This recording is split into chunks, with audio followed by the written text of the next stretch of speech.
yourself adapted yourself into a fictional character in a bunch of your stories. Mm-hmm. What's it like to read a story where someone else adapts you as a fictional character? I enjoyed it very much, if you mean the ukulele story. Yeah, I do mean that. I'm not looking for a compliment, so I'm like, is it weird? Was it? Oh, at times I wondered if it was creepy, even. You know? No, it's not creepy. I mean, I have been the subject in many stories over the years, mm-hmm. and usually it's like an angry ex-boyfriend who writes it. So yours was a pleasant surprise because there wasn't any of that in it. But no, I mean, I think from the very beginning, because I spend so much time worrying about because I write so much from my actual experience, I spend so much time worrying about how I'm representing people, which is not to say I do it right or I don't take chances I shouldn't or whatever, but I spend so much mental energy worrying about it and worrying that I'll hurt someone or alienate someone. And of course I do. I do all the time.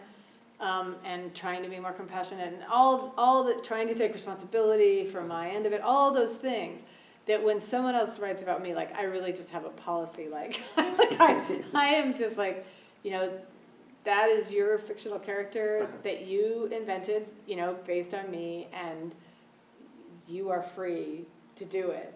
I feel really, really capable of putting aside any minor feelings of anything, because I think this other person's art project. And well, I was also trying to write I was trying to learn something about Pam Houston writing style by writing inside no, out. I know. Yeah, you said that. So I stole lines from your works. Yes. Did you? Yeah. They jumped out? Oh, sure. Oh, okay. No, I knew that. I mean, I figured that was all. I mean, I imagined that you did that with the other people too. I did, yeah, with everyone. And I thought it was just part of the project was to get into, I don't know, Pam Houston world and tell the story from that.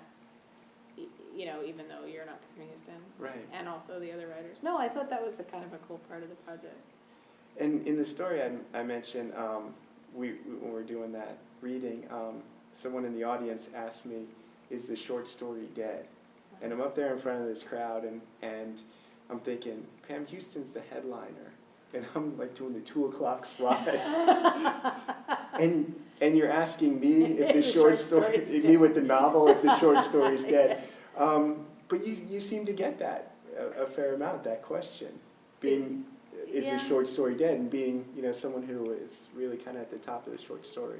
I love short stories. I mean, one thing that has been consistent throughout my entire life in literature is that someone is always saying that the short story is dead. Like from the moment I started, when Carver was alive and writing, where the short story was surely not dead then. Right. To the Richard Ford, Rock Spring. I mean, I just think of all these. To Visit from the Goon Squad, to Bark by Laurie Moore, Right.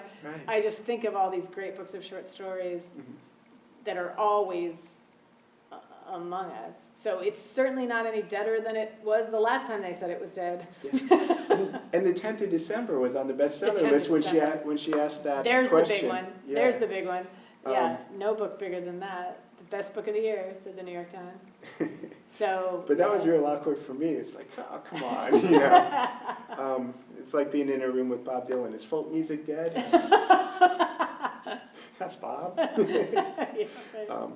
Well, all right. I'll see if you want to plug yourself. Why would you belong in a collection with Thomas Pynchon and Flannery O'Connor and Herman Melville and writers like that? Well, I'm in a collection sort of like that. I'm in Best American of the Century.